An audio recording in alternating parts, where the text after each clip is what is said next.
ಕೀರ್ತನೆಗಳು 18ನೇ ಅಧ್ಯಾಯ 20ನೆಯ ವಾಕ್ಯ. ಯೆಹೋವನು ನನ್ನ ನೀತಿಗೆ ಸರಿಯಾಗಿ ಮೇಲು ಮಾಡಿದನು, ನನ್ನ ಕೈಗಳ ಶುದ್ಧತ್ವಕ್ಕೆ ತಕ್ಕಂತೆ ಪ್ರತಿಫಲ ಕೊಟ್ಟನು. ಈ ವಾಕ್ಯದಲ್ಲಿ ದಾವೀದನು ತನ್ನ ಅನುಭವಗಳ ಮೂಲಕವಾಗಿ ದೇವರನ್ನ ಸ್ತುತಿಸುತ್ತಾ ನುಡಿದಂಥ ಸಂಗತಿಗಳನ್ನ ವಿವರಿಸಲಾಗಿದೆ.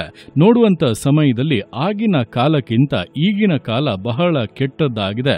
ನೀತಿಯನ್ನು ಅನುಸರಿಸಿದರೆ ಪ್ರಯೋಜನವೇ ಇಲ್ಲ, ಅದರಿಂದ ಬರೀ ನಷ್ಟಗಳನ್ನು, ಕಷ್ಟಗಳನ್ನು, ನಿಂದೆ, ಅವಮಾನಗಳನ್ನೇ ಅನುಭವಿಸಬೇಕಾಗಿ ಬರುತ್ತದೆ ಎಂಬುದಾಗಿ ಆಲೋಚಿಸುವಂತವರು ಅನೇಕರು. ಆದರೆ ಇಂತಹ ಪರಿಸ್ಥಿತಿಗಳನ್ನ ಆಗಿನ ಕಾಲದಲ್ಲೂ ದಾವೀದನು ಎದುರಿಸಿದನು. ಇದಕ್ಕಿಂತ ಕ್ರೂರವಾದಂಥ ಪರಿಸ್ಥಿತಿಗಳು, ಮಾಡದೇ ಇರುವಂತಹ ತಪ್ಪಿಗೆ ನಿಷ್ಕಾರಣವಾಗಿ ಅವನನ್ನ ಹಗೆ ಮಾಡಿ ಕೊಲ್ಲಬೇಕೆಂಬುದಾಗಿ ಪ್ರಯತ್ನಿಸುವಂತ ಜನರ ಮಧ್ಯದಲ್ಲಿ ಅವನು ನೀತಿವಂತನಾಗಿ ಜೀವಿಸಿ ಅವರಿಗೆ ಯಾವುದೇ ಕೇಡನ್ನು ಕೂಡ ಮಾಡದೆ ಕರ್ತನ ದೃಷ್ಟಿಯಲ್ಲಿ ಒಪ್ಪುವಂತ ಜೀವಿತವನ್ನ ನಡೆಸಿದ್ದರಿಂದ ಅವನ ಜೀವಿತದಲ್ಲಿ ಕರ್ತನು ಅವನ ನೀತಿಗನುಸಾರವಾಗಿ ಮೇಲನ್ನು ಉಂಟು ಮಾಡಿದನು. ಅವನ ಕೈಗಳ ಶುದ್ಧತ್ವಕ್ಕೆ ತಕ್ಕಂತೆ ಪ್ರತಿಫಲಗಳನ್ನು ಉಂಟು ಮಾಡಿದನು. ಅದನ್ನೇ ಅವನು ಕೀರ್ತನೆಯಾಗಿ ಹೇಳುತ್ತಾ ದೇವರನ್ನ ಸ್ತುತಿಸುತ್ತಾ ಇದ್ದಾನೆ. ಈ ದಿವಸಗಳಲ್ಲಿ ದಾವೀದನ ಜೀವಿತದಲ್ಲಿ ಈ ರೀತಿಯಾಗಿ ಮಹತ್ಕಾರ್ಯಗಳನ್ನು ಮಾಡಿದಂತ ದೇವರು ನಿಮ್ಮ ಜೀವಿತಗಳಲ್ಲಿ ಕೂಡ ಮಾಡುತ್ತಾರೆ. ನೀವು ನೀತಿಯನ್ನು ಅನುಸರಿಸುತ್ತಾ ಇರುವಂತದ್ದು ದೇವರನ್ನ ದೃಷ್ಟಿಯಲ್ಲಿ ಇಟ್ಟುಕೊಂಡಾಗಿರುವುದರಿಂದ ಆತನ ವಿಷಯದಲ್ಲಿ ಕಾರ್ಯ ಮಾಡದೆ ನಿಮಗೆ ನೀತಿಯ ಪ್ರತಿಫಲಗಳನ್ನು ಅನುಗ್ರಹಿಸದೆ ಸುಮ್ಮನಾಗುವುದಿಲ್ಲ.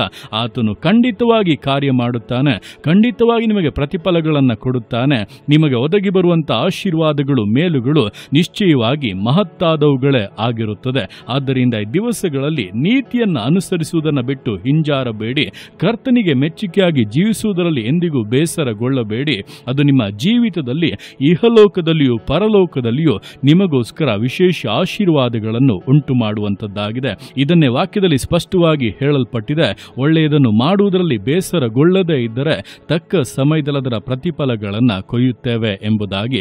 ಆದ್ದರಿಂದ ಬೇಸರಗೊಳ್ಳಬೇಡಿ. ನೀತಿಗೆ ಸರಿಯಾಗಿ ಕಾರ್ಯಗಳನ್ನು ಮಾಡಿ ಪ್ರತಿಫಲಗಳನ್ನು ಅನುಗ್ರಹಿಸುವಂತ ಕರ್ತನು ನಿಮ್ಮ ಜೊತೆಗೆ ಇದ್ದಾನೆ. ಆತನು ಅನುಗ್ರಹಿಸುವಂತ ಮೇಲುಗಳು ನಿಮ್ಮ ಬಲಕ್ಕೂ ನಿಮ್ಮ ಸಾಮರ್ಥ್ಯಕ್ಕೂ ಮೀರಿದಂಥದ್ದು, ನೀವು ಯೋಚಿಸದೇ ಇರುವಂಥದ್ದು ಎಂಬುದನ್ನು ತಿಳಿದು ಉನ್ನತವಾದಂಥ ಪ್ರತಿಫಲಗಳನ್ನು ಹೊಂದತಕ್ಕಂತೆ ವಿಧೇಯತೆಯಿಂದ, ದೃಢತೆಯಿಂದ, ನಂಬಿಗಸ್ತತೆಯಿಂದ ವಿಶ್ವಾಸ ಜೀವಿತಗಳನ್ನು ಮುನ್ನಡೆಸೋಣ. ದೇವರ ಕರಗಳಲ್ಲಿ ಸಮರ್ಪಿಸಿ ಪ್ರಾರ್ಥಿಸೋಣ. ಯೇಸುವೆ ಸ್ತೋತ್ರ ರಾಜ, ಕೊಟ್ಟಂತ ದಿವಸಕ್ಕೋಸ್ಕರ ಸ್ತೋತ್ರ ಕರ್ತನೆ. ಈ ದಿವಸ ನಿನ್ನ ಕರಗಳಲ್ಲಿ ಸಮರ್ಪಿಸ್ತೇನೆ. ಪ್ರತಿಯೊಂದು ಜೀವಿತಗಳನ್ನು ನೀನು ಆಳ್ವಿಕೆ ಮಾಡು, ಬಲಪಡಿಸು ಕರ್ತನೆ.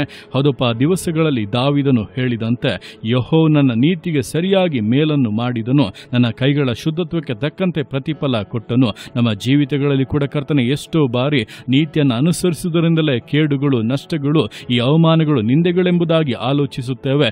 ಆದರೆ ಅಪ್ಪ, ನೀತಿಯ ಪ್ರತಿಫಲವು ನಿನ್ನಿಂದಲೇ ಬರುವಂಥದ್ದಾಗಿದೆ.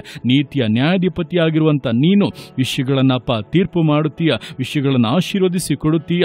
ನಿನ್ನ ಕರಗಳಿಂದ ಬರುವಂತ ಶ್ರೇಷ್ಠವಾದಂಥ ಆಶೀರ್ವಾದಗಳನ್ನು ಹೊಂದಿ ತೃಪ್ತಿಯಾಗಿ ಜೀವಿತವನ್ನು ನಡೆಸುವುದಕ್ಕೆ ನನ್ನ ಕೇಳ್ತಾ ಇರುವಂಥ ಪ್ರತಿಯೊಬ್ಬೊಬ್ಬರಿಗೂ ಸಹಾಯ ಮಾಡು. ಅಂದು ದಾವೀದನಿಗೋಸ್ಕರ ಯುದ್ಧ ಮಾಡಿ ಸೌಲನ ವಂಶವನ್ನೇ ನಿರ್ವಂಶ ಮಾಡಿ ವಿಶೇಷವಾದಂಥ ಆಶೀರ್ವಾದಗಳನ್ನು, ಮೇಲುಗಳನ್ನು, ಯುಗಾಂತರಗಳಲ್ಲೂ ನೆಲೆಗೊಳ್ಳುವಂಥ ಸಿಂಹಾಸನವನ್ನು ದಾವೀದನಿಗೆ ಕೊಟ್ಟಂತ ದೇವರೇ, ದಿವಸಗಳಲ್ಲಿ ನನ್ನ ಕೇಳ್ತಾ ಇರುವಂಥ ಒಬ್ಬೊಬ್ಬರಿಗೂ ಆ ರೀತಿಯಾಗಿ ಶಾಶ್ವತವಾಗಿ ನೆಲೆಗೊಳ್ಳುವಂತ ಆಶೀರ್ವಾದಗಳನ್ನು ಅನುಗ್ರಹಿಸಿ ಸಂತೋಷ ಪಡಿಸಬೇಕೆಂದು ಪ್ರಾರ್ಥಿಸುತ್ತಾ ಇದ್ದಾನೆ. ಇಹಲೋಕದಲ್ಲಿಯೂ ಅವರಿಗೆ ಸಿಗುವಂತಹ ಪ್ರತಿಫಲಗಳು ಶ್ರೇಷ್ಠವಾದದ್ದೇ ಆಗಿರಲಿ. ಘನಪಡಿಸು ರಾಜ, ಮಹಿಮೆಯಾಗಿ ನಡೆಸು.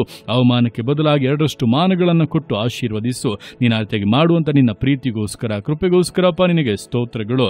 ಪ್ರತಿಯೊಂದು ಜೀವಿತಗಳನ್ನಪ್ಪ ನಿನ್ನ ಕರಗಳಲ್ಲಿ ಸಮರ್ಪಿಸ್ತಾ ಇದ್ದಾನೆ. ಆಶೀರ್ವದಿಸು, ಮಾನಿಸು, ಘನಪಡಿಸು. ಎಲ್ಲವೂ ನಿನ್ನ ಕರಗಳಲ್ಲಿ ಸಮರ್ಪಿಸಿ ಎಲ್ಲ ಸುತ್ತಿಗೆ ಮಾತನಾಡಿನೊಬ್ಬನಿಗೆ ಸಲ್ಲಿಸಿ ಯೇಸುವಿನ ನಾಮದಲ್ಲಿ ಬೇಡುತ್ತೆ ನಮ್ಮ ತಂದೆಯೇ. ಆಮೇನ್, ಆಮೇನ್.